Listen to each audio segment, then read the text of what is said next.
विश्वं दर्पणदृश्यमानगरे तुल्यं निजान्तर्गतं पश्यन्नात्मनादिवो यथा निद्रया यस्साक्षात् गुरुते प्रबोधसमये स्वात्मानैवास्वयम्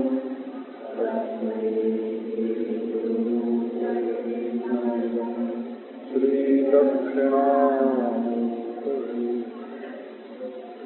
मुग्धं स्निग्धं मधुरमुरली माधुरी धीरनादैः तारं तारं करणविवशं गोकुलव्याकुलत्वं श्यामं कामं व्रजजनमनो मोहनं मोहनाङ्गं चित्ते नित्यं निवसतु महो वल्लवी वल्लभं नमो अस्ति स्वस्तरुणीकराग्रविगलत् कल्पप्रसूनाप्लुतम् वस्तु प्रस्तुत वेणुनादलहरी निर्वाण निर्व्याकुलम् त्रस्तस्रस्त निरुद्धनीति विलसत् गोपी सहस्रावृतम्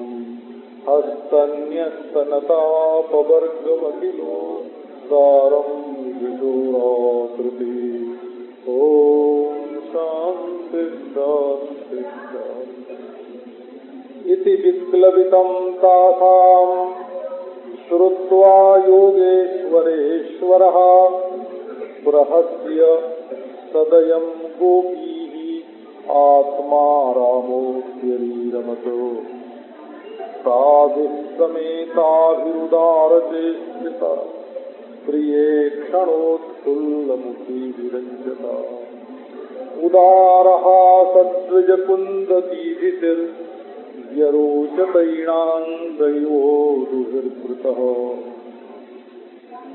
उपगीयमान उद्गायन् वनिता शतयूथपः मालां बिभ्रत वैजयन्तीं व्यचरन् मण्डयन् वनम् नद्या पुलिनमाविश्य पीभिर्हिमबालुकम् रेमे तत्तरलानन्दकुमुदामो वायुना बाहुप्रसार परिरम्भकरालको नीवीस्तनालभन नर्मनखाग्रपाते शैल्यावलोकहसितैर्ब्रजसुन्दरीणाम् रतिपतिं रमयां चकारो ॐ शान्ति शान्ति शान्ति।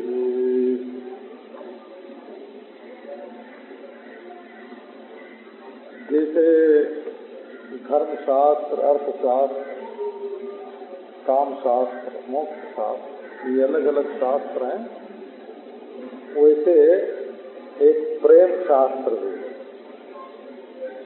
जैसे योगी लोग मानते हैं कि अपना मन तन्मात्र में स्थित हो जाए तो सत्स्वरूप परमात्मा से तादात्म्य हो जाए। सांख्यवादी मानते हैं चिन्मात्र आत्मस्वरूप में स्थिति हो जाए, नारायण बस परमात्मा की प्राप्ति। विवेक दिया, विवेक जहाँ हुआ चिन्मात्र का। ये भक्त लोग मानते हैं, प्रेमी लोग मानते हैं अपने भीतर जो आनंद स्वरूप परमात्मा बैठा है, जहाँ उसके साथ एक हुए कि आनंद ही आनंद है। दूसरे को दूसरा कोई आनंद नहीं दे सकता हो और देता भी नहीं। ये जो हमको ख्याल होता है ना कि हमको आनंद गेहूं से मिलता है, जौ से मिलता है आनंद, मटर से, चने से, तो उनसे पूछो ना कि तुम्हारे पास आनंद है कि हमको दोगे, है ना? तुमको है आनंद कुछ?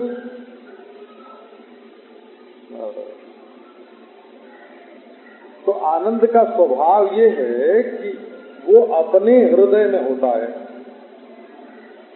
अपने हृदय में होवे तब तो अनुभव होवे, हम दूसरे को दे भी दें। और अपने हृदय में न होवे तो किसी से उधार लेने की कितनी भी कोशिश करो, वो उधार लिया हुआ आनंद काम करते समय चला जाएगा, दूसरी तरफ मन जाने पर चला जाएगा, नींद में चला जाएगा, दूसरी वस्तु की इच्छा होने पर चला जाएगा। आनंद का निवास अपने आप में है, बाहर नहीं है। अच्छा, कहते हैं कि जब हृदय में प्रेम का अंकुर उदय होता है तब आनंद का प्रकाश, आनंद का विकास अपने भीतर से ही होता है। और ये जो अपनी इच्छाओं को संसार में विकीर्ण कर देने से, बिखेर देने से जो आनंद का ह्रास हो रहा है ना,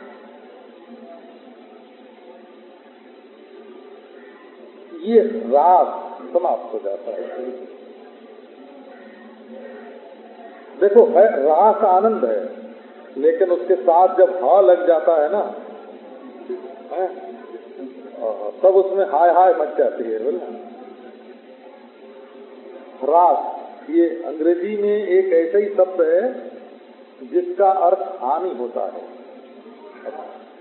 बिल्कुल ऐसा ही है, लोग बोलते हैं, मैंने सुना है, लाश बोलो, लाश बोलो, ऐसा कुछ है, घाटे के अर्थ में होता है। और ये जो रास है ना, लाश है, लास्य है ना, डांस, रास लाश डांस है ना, डले और अभेदा, द। तो जब प्रेम का अंकुर उदय होता है हृदय में, तब मनुष्य के जीवन में कुछ लक्षण प्रकट होते हैं। कोई रोता हुआ दिखता है ना, तो कभी कभी मन में ऐसे आता है, इनका लक्षण ही ऐसा है ना, ये रोएंगे नहीं तो और क्या करेंगे, हंसेंगे। इनके लक्षण ही देखने से ही मालूम पड़ता है कि इनके लक्षण ऐसे ही हैं। तो प्रेम का लक्षण क्या है?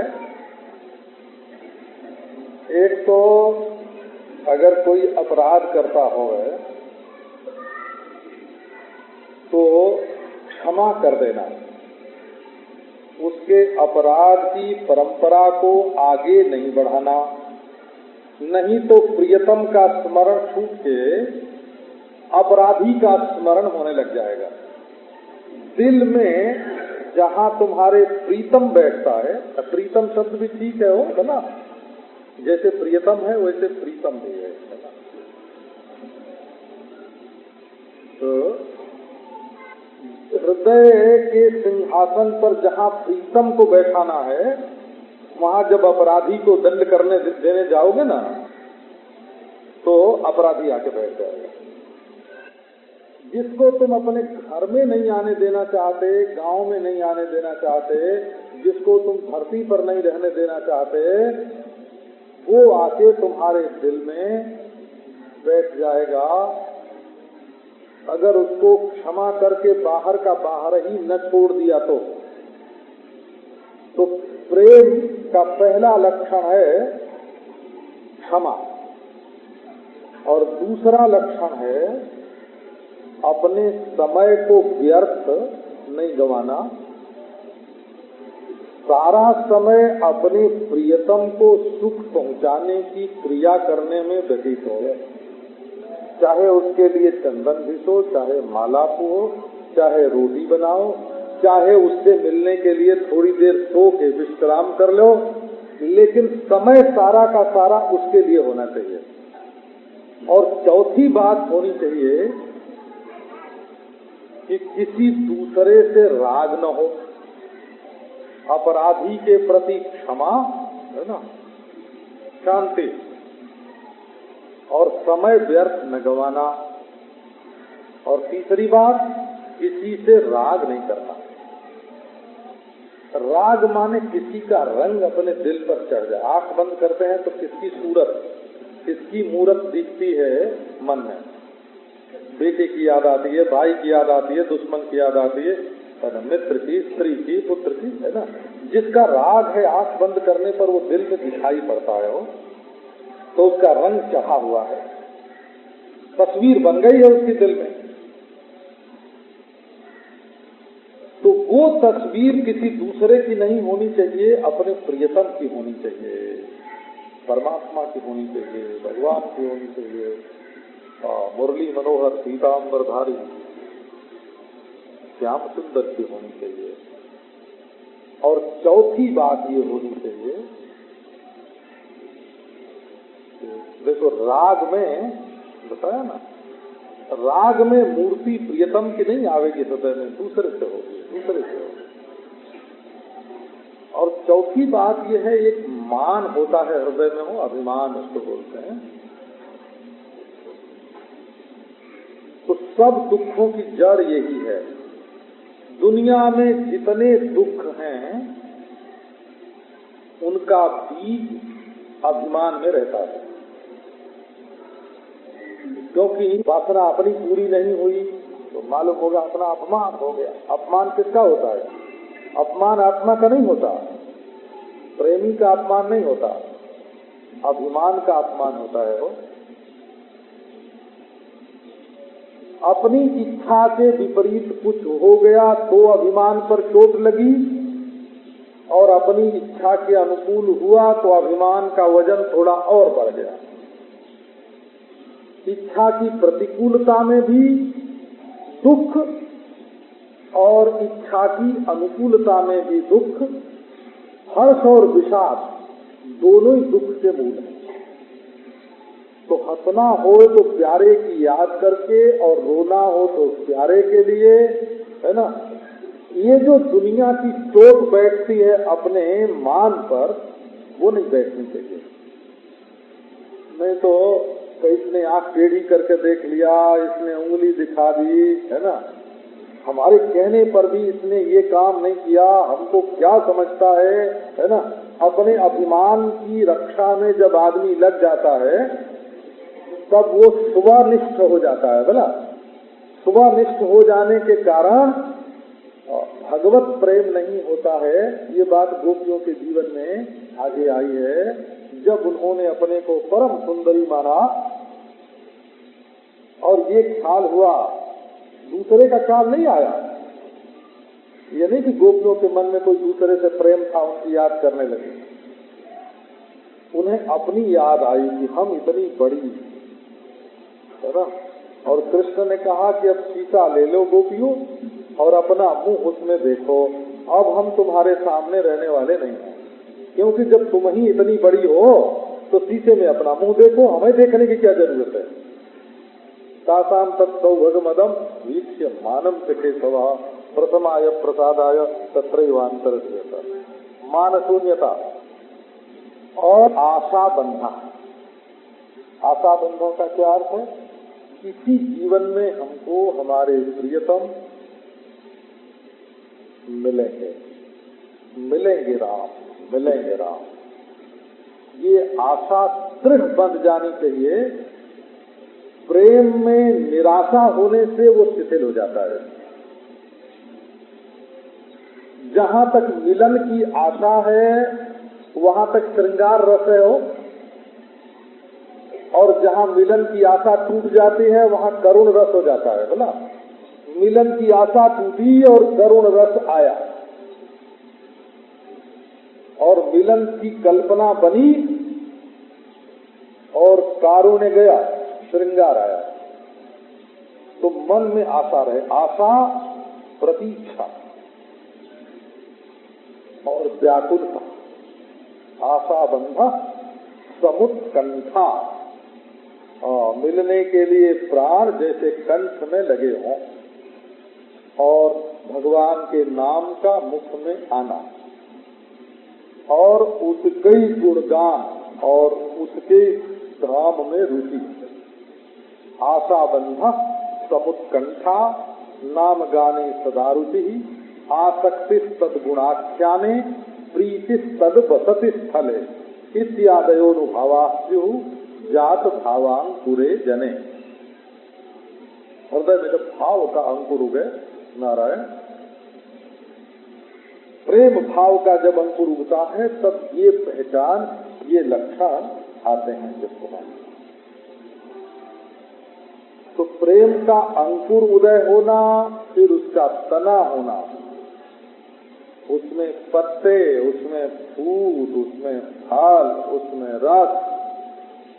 जब रस आता है ना, रस, तो रस भी जो आता है प्रेम में, वो एक ऐसा रस आता है जो व्यर्थ जाता है। कौन सा रस व्यर्थ है बताएं आपको? आपके मन में प्रेम तो खूब होए, लेकिन वो सोना से होए या चांदी से होए या नोट से होए, है ना, तो इकहरा हुआ ना। प्रेम जब तक दुहरा नहीं होता तब तक उसमें रस में उल्लास नहीं आता, बोला। अब सोना तुमसे थोड़ी प्रेम करेगा, वो तो एक दुकान से दूसरी दुकान में जाएगा। चांदी तुमसे थोड़ी प्रेम करेगी, नोट का बंडल तुमसे थोड़ी प्रेम करेगा। तो ये व्यर्थ गया। और जहाँ कोई देवता, कोई मनुष्य, कोई दैत्य, कोई प्राणी से हुआ, कुत्ते से हुआ, है ना, चिड़िया से हुआ, तो वो भी तुमसे प्रेम करेंगे, बोला। लेकिन वो पूर्ण नहीं हुआ ना, अधूरा हो गया। प्रेम जब तक पूर्ण से नहीं जुड़ेगा तब तक पूर्ण नहीं होगा। तो जब परमेश्वर से प्रेम जुड़ता है, विषय की पूर्णता से प्रेम पूर्ण होता है। असल में प्रेम कहते हैं उल्लासात्मक ज्ञान को। जैसे गंगा जी बह रही हो ना, थिरकती हुई बहती हो, गंगा जी की धारा, मंद मंद वायु चल रही हो, चांदनी रात हो और गंगा जी थिरकती हुई बह रही हो, ऐसे ज्ञान गंगा की जो धारा है ना, वो तरंगायमान होती हुई, उल्लसित होती हुई, नृत्य करती हुई, है ना, अपने प्रियतम को रिझाती हुई, ज्ञान की उल्लासात्मक अवस्था को प्रेम बोलते हैं। नृत्यक अवस्था को प्रेम बोलते हैं। ज्ञान उल्लसित ज्ञान, एक शांत ज्ञान समाधि में शांत ज्ञान है, और प्रेम में उल्लसित ज्ञान है। ज्ञान की शांत अवस्था का नाम समाधि और ज्ञान की उल्लसित अवस्था का नाम प्रेम। और ज्ञान का क्रिया के साथ तादात्म्य धर्म, बोला, ज्ञान का क्रिया के साथ तादात्म्य धर्म, और ज्ञान का भाव के साथ तादात्म्य प्रेम, और ज्ञान का स्थिति के साथ तादात्म्य समाधि, और ज्ञान का स्वरूप जहाँ किसी से तादात्म्यापन्न नहीं होता, वो ज्ञान का शुद्ध स्वरूप, और वो क्रम का बोधक ज्ञान काल, लंबाई चौड़ाई का बोधक ज्ञान देश, है ना, द्रव्य का बोधक ज्ञान वस्तु, ज्ञान ही है, ज्ञान ही वस्तु है, ज्ञान ही काल है, ज्ञान ही देश है ना, असल में है सब ज्ञान ही। इसी से कोई दूसरा किसी को आनंद देना चाहे तो नहीं दे सकता। आनंद की युक्ति यह है कि वो स्वयं में होना चाहिए। अब देखो प्रसंग आपको रात का सुनाते हैं। प्रहस्य सदयम गोपी आत्मा रामोप्यरीरमत। तो आत्मा रामोप्यरीरमत का भाव आपको कल सुनाया था। आत्मा राम महापुरुष भगवान से प्रेम क्यों करते हैं? बोले भगवान में इतने गुण हैं। तो बोले आत्मा राम भगवान गोपियों से विहार क्यों करते हैं? तो गोपियों में इतने गुण हैं। गोपियों के गुण पर मुग्ध हो करके भगवान अपनी भगवत्ता को, अपने कैशोर को सफल करते हैं। दूसरी बात ये हुई कि आत्मा रामो भी, यद्यपि वे आत्मा राम हैं, उन्हें किसी के साथ विहार करने की कोई अपेक्षा नहीं है। अजो पिसन नब्बे आत्मा भूतानाम ईश्वरो पिसन आत्मा रामो पिसन, आत्मा राम होने पर भी सदयम गोपी ही हरिरमत, करुणा के वश हो करके कि इनका दुख किसी तरह घट जाए, इनकी पीड़ा मिट जाए, इनकी आरती उड़ जाए, तो इसके लिए उनके साथ विहार किया। कल विस्तार से सुनाया, अब आज इसका एक दूसरा पक्ष जो है वो आपको सुनाता है। बात ये है कि आनंद, जिसको भी आनंद होगा अपने हृदय में होगा, अपने आप में होगा। आनंद अनात्मनिष्ठ कभी होता ही नहीं। तो श्री कृष्ण ने गोपियों के साथ विहार किया, रास किया, रमण किया। तो श्री कृष्ण को गोपियों में से आनंद मिला कि गोपियों को कृष्ण में से आनंद मिला? तो यहाँ ये बता दें, आत्मा रामोपी, आत्मा रामोपी का अर्थ क्या है ना, कि श्री कृष्ण ने पहले गोपी में आत्मत्व का स्थापन किया। जो आत्मा श्यामाकार शरीरावच्छिन्न है, वही आत्मा गोप्याकार शरीरावच्छिन्न है। एक नित्य शुद्ध बुद्ध मुक्त आत्मा श्री कृष्ण में और गोपी में, और अनात्मा नाम की कोई वस्तु नहीं। तो जो आनंद कृष्ण शरीराधारत्वेन है, वही आनंद गोपी शरीराधारत्वेन है। अर्थात आत्मा ही आत्मा है, सच्चिदानंद घन परमात्मा ही परमात्मा है। इस दृष्टि का परित्याग किए बिना उन्होंने गोपियों के साथ विहार किया और गोपियों को आनंद दिया। आत्म दृष्टि का परित्याग किए बिना ही शरीर भेद और रास लीला क्रिया नृत्य, हल्लीसक नृत्य, इसको हल्लीसक नृत्य बोलते हैं। हल्लीसक नृत्य क्या होता है? नाट्य शास्त्र में इसका वर्णन आता है कि नटी अनेक, नाचने वाली नटी, नृत्य करने वाली, नृत्यंती नटी अनेक और नृत्यन नट एक। जैसे हमारे हृदय में वृत्तियां अनेक है ना, श्यामाकार वृत्ति, गौराकार वृत्ति, प्रेमाकार वृत्ति, श्रृंगाराकार वृत्ति, आप जानते हैं, ललिता वृत्ति, छलिता वृत्ति, मिलिता वृत्ति है ना, रसिता वृत्ति, हृता वृत्ति, चलिता वृत्ति है ना। ये सब हमारे अंतःकरण में चलिता, छलिता, मिलिता, हृता है ना, याचिता, तृप्ता, ये सब वृत्ति है। और आत्मा एक है ना?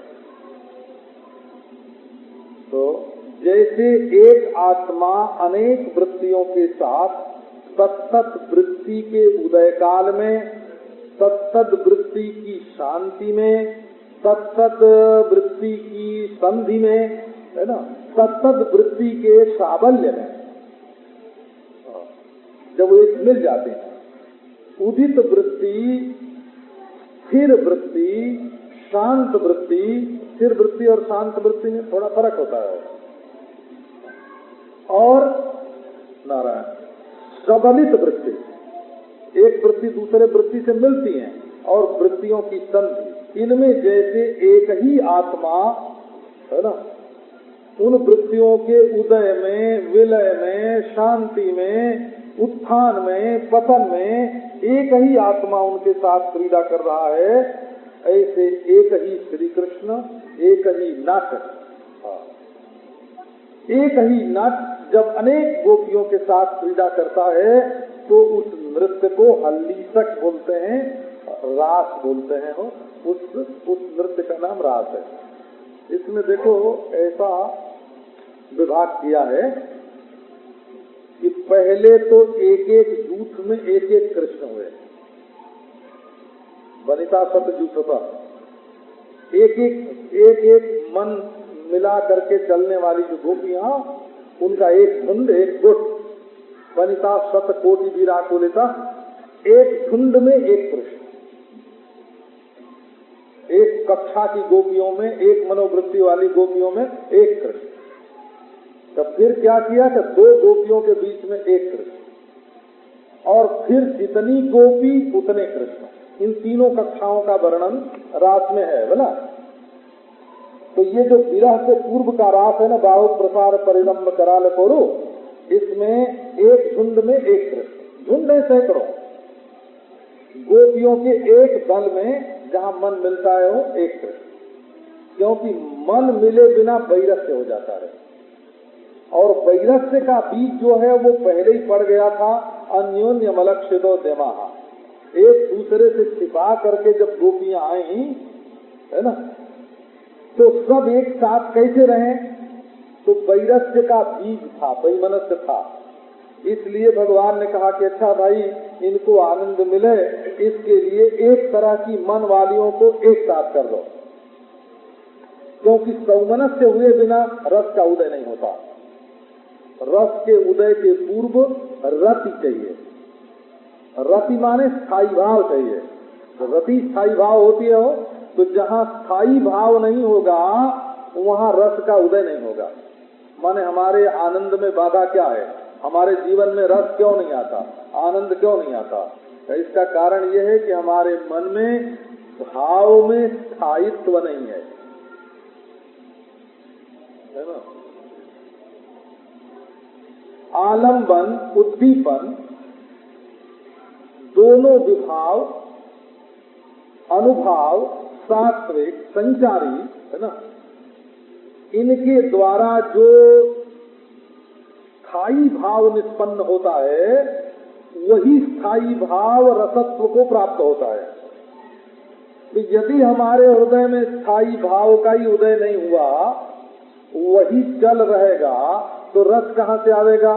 अब आप एक गिलास शरबत लेके पीने लगे हैं, और एक उधर जाता है, एक उधर जाता, हाँ, बच्चों को डांटने लगे, इतने बीच में श्रीमान से लड़ाई हो गई, इतने बीच में सास जी आ गई है ना, उधर सौत आ गई सामने, तो गिलास में जो रस है वो पीने का मजा आवेगा?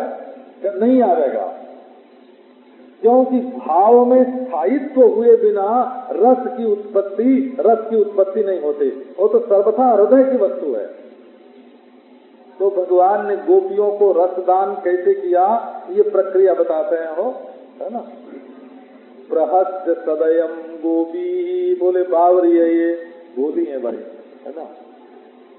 इनको स्वयं अपने सुख का ही भान नहीं है, सुख कैसे लेना चाहिए, रस कैसे मिलना चाहिए, जीवन को आनंद से कैसे बिताना चाहिए, इनको मालूम नहीं है। लोग समझते हैं कि हम बढ़िया कपड़ा पहनेंगे तो आनंद में रहेंगे। हम आपको सच सच बताते हैं, हमारे पास बढ़िया कपड़ा पहन के ऐसे ऐसे लोग आते हैं, है ना, जिनके दिल में आग लगी होती है, वो हाँ, है ना, दिल में आग लगी होती है और ऊपर से बढ़िया कपड़ा पहने हुए, है ना, और वो बाल तो धुआं ही मालूम पड़ता है। बिल्कुल काले काले जो बाल हैं, ये बिल्कुल धुआं मालूम पड़ते हैं। इनके दिल और दिमाग में जो आग लगी है, उनका धुआं निकल रहा है। और कपड़ा बढ़िया, बाल बढ़िया, शकल सूरत बढ़िया, और दिल में आग लगी। मतलब है कि तुमको सुख की कला, जीवन की कला, आनंद की कला नहीं मालूम है ना। तुमको नकल मालूम है, नास्ति कला जस्मिन, उसमें कोई कला नहीं है ना। आनंद की कला है ना। तो अब देखो, आत्मा रामो तेरे रमत, भगवान, ये पुष्टि है, ये मर्यादा नहीं है ना। ये वल्लभ संप्रदाय में जो दो शब्द चलता है ना, एक मर्यादा और एक पुष्टि। मर्यादा का अर्थ होता है सामाजिक, समाज की परंपरा। मर्यैः मनुष्यैः आदीयते इति मर्यादा, वेद में शब्द है ना मर्यादा, इसलिए इसका वैध करते हो। मर्यैः मृत्युग्रस्तैः मनुष्यैः आदीयते इति मर्यादा। मनुष्य जिसको ग्रहण करता है परंपरा के रूप में, उसका नाम मर्यादा है। और पुष्टि माने, पुष्टि माने तो बिल्कुल ऊपर से खाद पड़ जाए। तो जैसे नारायण, मर्यादा क्या है कि बीज को गीली मिट्टी में डाल दो तो उसमें से अंकुर निकल आवे, लेकिन अंकुर निकलना मात्र तो पर्याप्त नहीं है ना, सिंचाई चाहिए ना उसके लिए पौष्टिक खाद चाहिए ना, है? तो मर्यादा तो ये है कि मनुष्य पैदा हो गया, आ गया मर्यादा में, अब इसके जीवन में आनंद आवे, रस आवे, इसकी पद्धति चाहिए। तो आपको गोपी और आत्मा रामा, इन दोनों शब्दों पर ध्यान देना चाहिए। गोपी कौन है? तो गोपनाथ गोपी। एक गोपी ऐसी है ब्रज में, गोप ऐसा है ब्रज में जो श्री कृष्ण के मन का काम करता है। वो मन क्या है? एक महात्मा थे, वो कोई बात छिपाना चाहते थे। वो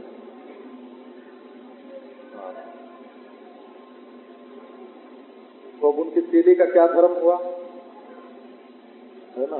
जो एक मुट्ठी धूल अगर उस चीज पर डालते हो तो चेला उस पर एक टोकरी धूल डाल दे, है ना? तब न चेला होगा। और एक मुट्ठी धूल डाली महात्मा जी ने, और जब उनकी आंख इधर हुई दूसरी तरफ, तो चेला जाके धूल हटा के देखने लगा कि यहाँ क्या ठका है महात्मा जी ने, जरा उसका पता तो लगा लें, है ना?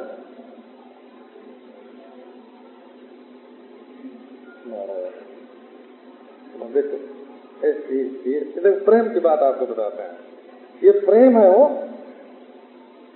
श्री कृष्ण अपने को छिपाने के लिए ईश्वरावतार हो गया है।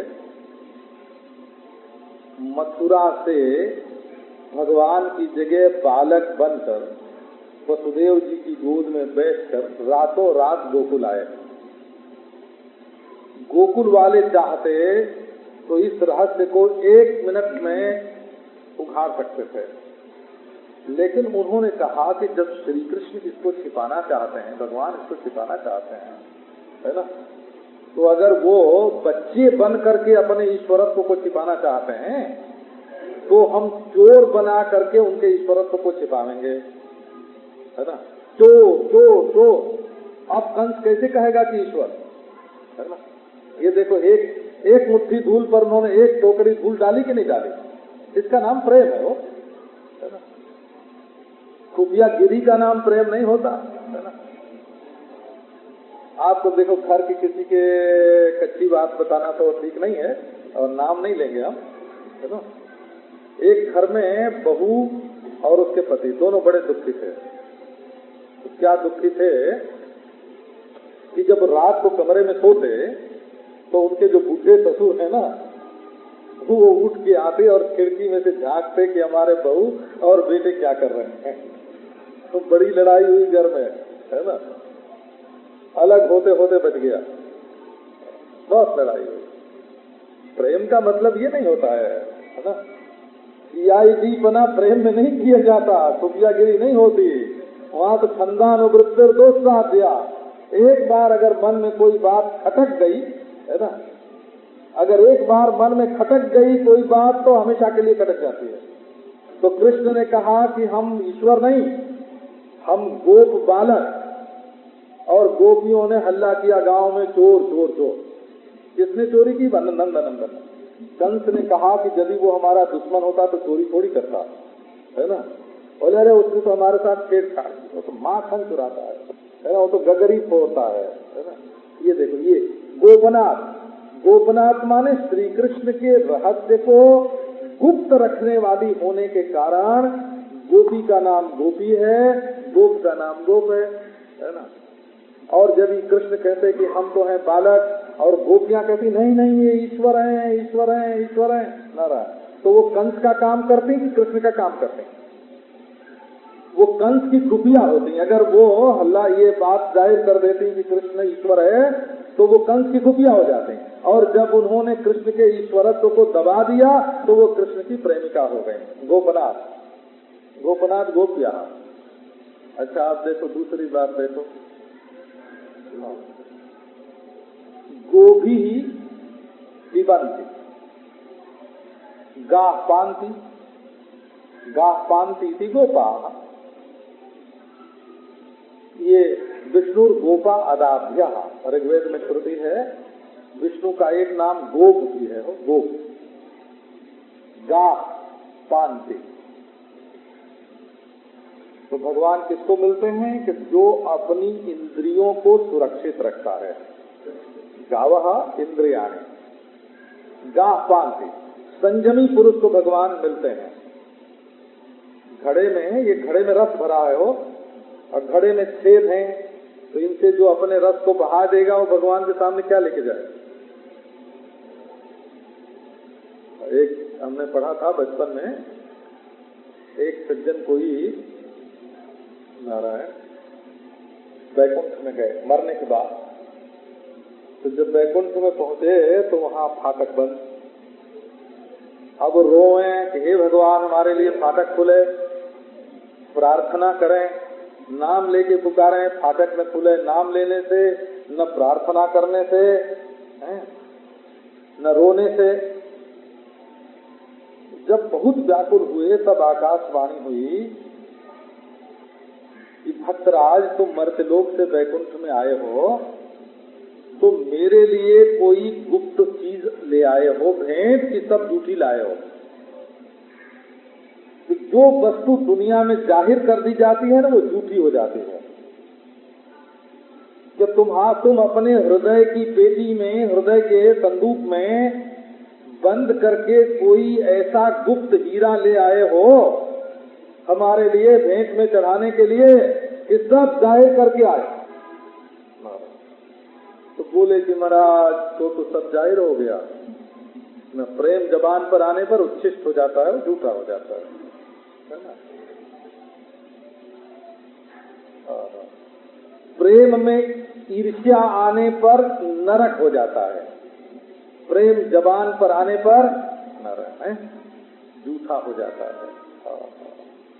प्रेम में दूसरे का चिंतन होने से व्यभिचार हो जाता है।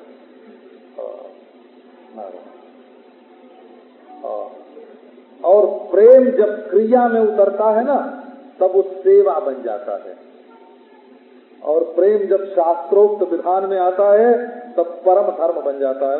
परम धर्म, प्रेम की विद्या निराली है। ये दुनियादार लोग क्या जाने प्रेम, इन्होंने कभी सच्चा प्रेम देखा नहीं, स्वार्थ का प्रेम देखा।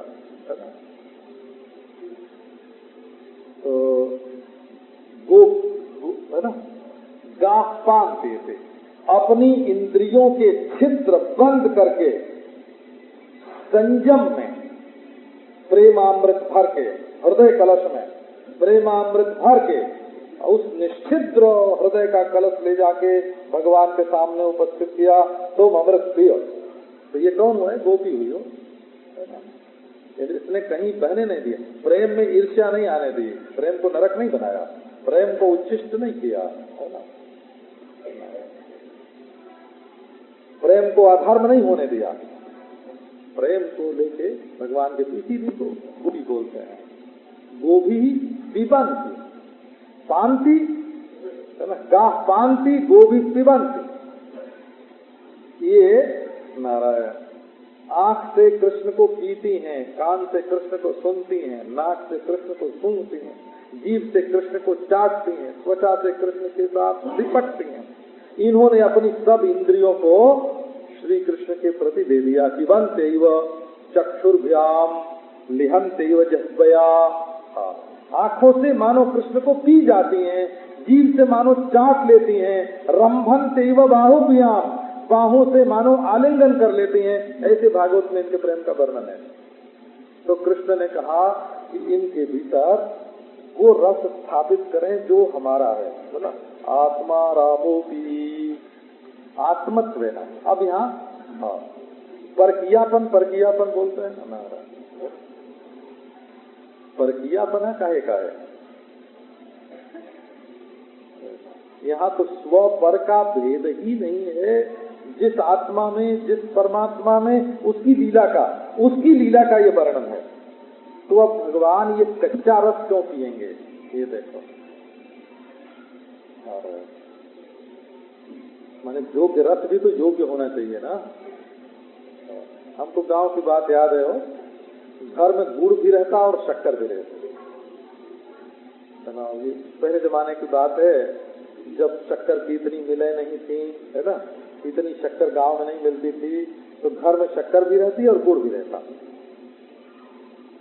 तो जब कोई आता ना, तो इसको गुड़ का शरबत पिलावे कि चीनी का शक्कर पिलावे, ये बात सोच के तब शरबत बनता है ना।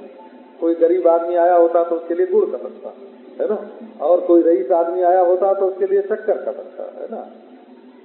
फिर उसमें दूध मिलाना कि दही मिलाना कि मट्ठाई मिला के काम चला देना, है ना। तो नारायण गोपी की आत्मा रामोपी, श्री कृष्ण ने गोपियों के साथ अपने आत्मा को मिला दिया हो।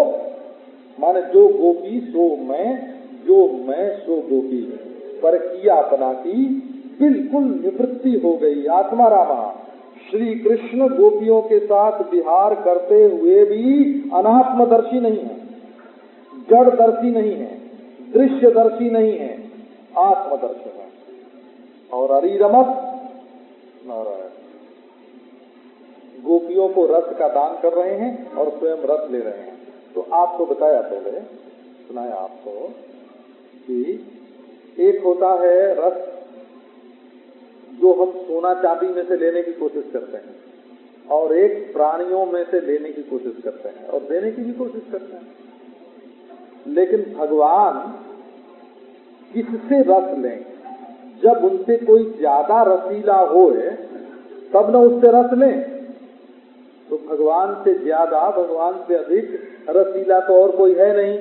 रसामृत मूर्ति, अखिल रसामृत मूर्ति, अखिल रसामृत मूर्ति स्वयं भगवान है। अखिल रसामृत मूर्ति प्रसरिमर रुचि रुद्ध तारका पाली राधा प्रेयान विधुर्जयते, अखिल रसामृत मूर्ति है। तो आत्मा रामोपरी रमत का क्या अर्थ है? पहले है ना, अपने आनंद को, अपने अमृत को, जैसे चंद्रमा अपने अमृत को औषधि वनस्पतियों में स्थापित करता है, जैसे देवता लोग अपने अमृत को स्वर्ग में स्थापित करते हैं, वैसे भगवान अपने अमृत को अपने भक्त में स्थापित करते हैं। बांसुरी बजा के अपने अधरामृत को गोपियों में संचारित करते हैं। अपने संकल्प से अपने आनंद को गोपियों में संचारित करते हैं। और अपना संचारित आनंद नहीं, भक्ति तो बड़ी विलक्षण वस्तु है ना, कल आपको सुनाया। भक्ति कोई सत्वगुण की वृत्ति नहीं है, माया की वृत्ति नहीं है ना। ये कोई भगवान की शक्ति नहीं है, ये कोई अक्लिष्ट वृत्ति योग दर्शन की रीति से नहीं है, क्योंकि अक्लिष्ट वृत्ति का भी योग दर्शन में निरोध होता है ना। सात्विक वृत्ति से आत्मा का विवेक होता है, माइक वृत्ति बाधित होती है बोला। तो भक्ति न तो बाधित होती है, न भक्ति का निरोध होता है, न भक्ति का निरोध होता है, और न भक्ति से आत्मा को विविक्त किया जाता है। ये तो रस रूपा है, प्रिय रूपा है, आत्म रूपा वृत्ति है, ये वृत्ति नहीं है। ये तो भगवान की आह्लादिनी है, का आह्लादिनी शक्ति नहीं है, है ना। आह्लादी आनंद स्वरूप है, आनंद स्वरूप नहीं है, स्वरूप से भी कोई मोहित नहीं होता, अपने आप पर कौन मोहित होता है ना। तो ये आनंद स्वरूप का भी सार सार है, हाँ, अपने स्वरूप के सार पर, है ना, जिसमें सत पृथक नहीं, जिसमें चित पृथक नहीं, है ना, जहाँ सत चित आनंद पृथक पृथक भाव है ना, वो नहीं, अखंड सच्चिदानंद घन, विज्ञान आनंद घन, है ना, ब्रह्म घन हो, कृतस्तु प्रज्ञान घन एवं, ऐसा जो आनंद घन है वही गोपी है और वही कृष्ण है। इसलिए साविस्मयता विरुदारते स्थितः प्रिये क्षणोत्फुल्ल मुखी विरच्युता उदारः सद्विज कुंददीधिर व्यरोचतैनां कैवोदुर्भृतः। प्यास का नाम प्रेम नहीं है, वो है ना, तृप्ति का नाम प्रेम है, पर ऐसी तृप्ति नहीं, है ना, जिसमें इति स्त्री स्कंद पुराने रेवा खंडे होए, है ना, ऐसी तृप्ति का नाम प्रीति नहीं है ना। ऐसी तृप्ति जो क्षण क्षण बढ़ती है, प्रतिक्षण वर्धमानम, गुण रहितम कामना रहितम, बिनु क्या है, बिनु धन बिनु गुण यौवन रूप धन, बिनु स्वार्थ हित जान, शुद्ध कामना से रहित प्रेम है रसखान। तो साविस समेता विरुदारते स्थितः, अब तक भगवान की जो चेष्टा थी वो अनुदार थी। अनुदार थी माने पांव एक जगह, हाथ एक जगह और दृष्टि एक जगह, और अब उनकी चेष्टा में उदारता आ गई। ये उदारता क्या है? उदारता जो है ऐसे समझो कि उत माने ऊर्ध्वम, आ माने पूर्णता, राति, है ना, ओत आ राति। उदार कौन है? ऊर्ध्वम शक्ति है, अपनी शक्ति से भी अधिक और पूरा से पूरा का पूरा दे देना, अपने पास कुछ बचा के रखना नहीं, ये उदार का लक्षण है। वो उत ऊर्ध्वम आपूर्णतः राति ददाति, अपनी शक्ति से भी अधिक देना। तो इसमें उदारता क्या नारायण, आप ये देखो, भगवान उदार है ये बात नहीं कही जा रही, उनकी चेष्टा उदार है ये बात कही जा रही है ना। भगवान की उदार लीला, उनकी लीला उदार है, भगवान का नाम उदार है, नाम उदार है, गुण उदार है, लीला उदार है, चेष्टा उदार है ना। तो कर्म में और चेष्टा में फर्क होता है ना। क्रिया जो होती है वो अन्य द्रव्य के संयोग से होती है, कर्म होता है ना अन्य की दृष्टि से, अन्य के लिए होता है, और लीला जो होती है वो स्वानंद के लिए होती है, पर उसमें और की अपेक्षा होती है। और चेष्टा जो होती है जैसे अपनी आँख हिलाना, आँख का कोर हो हिलाना, या ऐसे हाथ से जब नृत्य की मुद्रा करते हैं ना, चिबुक हिलाते हैं, है ना, चिबुक हिलाते हैं, सिर हिलाते हैं, हाथ हिलाते हैं, ये क्या है ना। नृत्य जो है इसमें अपने अंग में नेत्र की चेष्टा, छलित ललित नेत्र, छलित नेत्र, वलित नेत्र, कलित नेत्र, याचित नेत्र, दृप्त नेत्र, आर्त नेत्र, है ना। अब ये नेत्रों में जो परिवर्तन है ना, 126 प्रकार से नेत्र की चेष्टाओं का वर्णन आता है ना। हाँ, ये नाट्य शास्त्र का विषय है कि कैसे आंख बनावे तो उसमें से क्या निकले, है ना। आंख ही आंख से मांग लेना, है ना, आंख से अपना दुख प्रकट कर देना, आंख से हंस लेना, आंख से मेल कर लेना, है ना, आंख से अभिमान प्रकट कर देना, आंख से डांट देना, सब आंख ही आंख से होता है ना। तो अब उसमें देखो न तो कोई द्रव्य है और न तो कोई क्रिया है ना, चेष्टा अपने शरीर में ही चेष्टा होती है, तो वो उदार है। उदारता क्या है? जैसे देखो एक नौकर अगर मालिक का दान कर दे तो आप क्या बोलोगे? और मालिक सचमुच नौकर के दान करने पर दिया हुआ हो जाए, क्या बोलोगे? है ना? मालिक ने कहा अरे हमारे नौकर ने दान कर दिया हमको, तो सचमुच हमारा दान हो गया, है ना? हरिश्चंद्र के स्वप्न पुरुष ने हो, हरिश्चंद्र के राज्य का दान कर दिया। उदार चेष्टता का अर्थ क्या है? भगवान का नाम उदार, नाम क्यों उदार है? तो वो है तो भगवान का नाम, और दान किसका करता है? बोले अपने मालिक भगवान का। नाम नामी का दान कर देता है, गुण गुणी का दान कर देता है, लीला लीलावान का दान कर देता है। ये भगवान की जो चेष्टा है ना, जैसे आंखों का चलाना समझो, सिर की चितवन, ये बोले ये है तो आंख की एक चेष्टा, लेकिन दान किसको करती है? बोले आंख वाले को। अगर आप भगवान के तिरछी चितवन, उनकी मंद मुस्कान क्या है कि होठों की एक चेष्टा, पर वो देती किसको है? अरे मुखारबिंद वाले को देती है। मन पूरे भगवान ही आपके मन में आ जाएंगे। शरीर की जरा सी चेष्टा, आंख में रहने वाली, होठ में रहने वाली, उंगली में रहने वाली, और ये दान किसका करती है? कि पूरे शरीर का। तो उदार चेष्टिता का अर्थ है भगवान के एक एक अंग में ऐसी चेष्टा अब होने लगी जैसे एक एक गोपी को अपने आपे का दान कर रहे हों। उदार चेष्टिता ताविस समय तावी। अब गोपियां हिल मिल गई कृष्ण से, और कृष्ण हिल मिल गए गोपियों से। गोपियों की क्या स्थिति हुई? तो प्रिय क्षणोत्फुल्लमुखी भी प्रियस्य यत् ईक्षणम, प्रिय कर्तृकम ईक्षणम, प्रिय कर्मकम च ईक्षणम।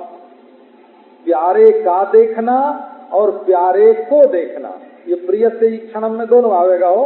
प्यारे को देखना और प्यारे का देखना, मन श्याम सुंदर देख रहे गोपियों की ओर, और गोपियां देख रही प्यारे की ओर। ये जो दोनों ओर से आंख मिली तो उत्फुल्ल मुखी भी, मुख कमल जो है वो उनका खिल गया। प्यारे हमारी ओर देख रहे और हम प्यारे को देख रहे, आंख मिली। नयन प्रीति प्रथमम, आंखें रंग गई एक दूसरे के रंग में, और मुख कमल खिल गया। अब आगे का प्रसंग आपको कल सुनाएंगे।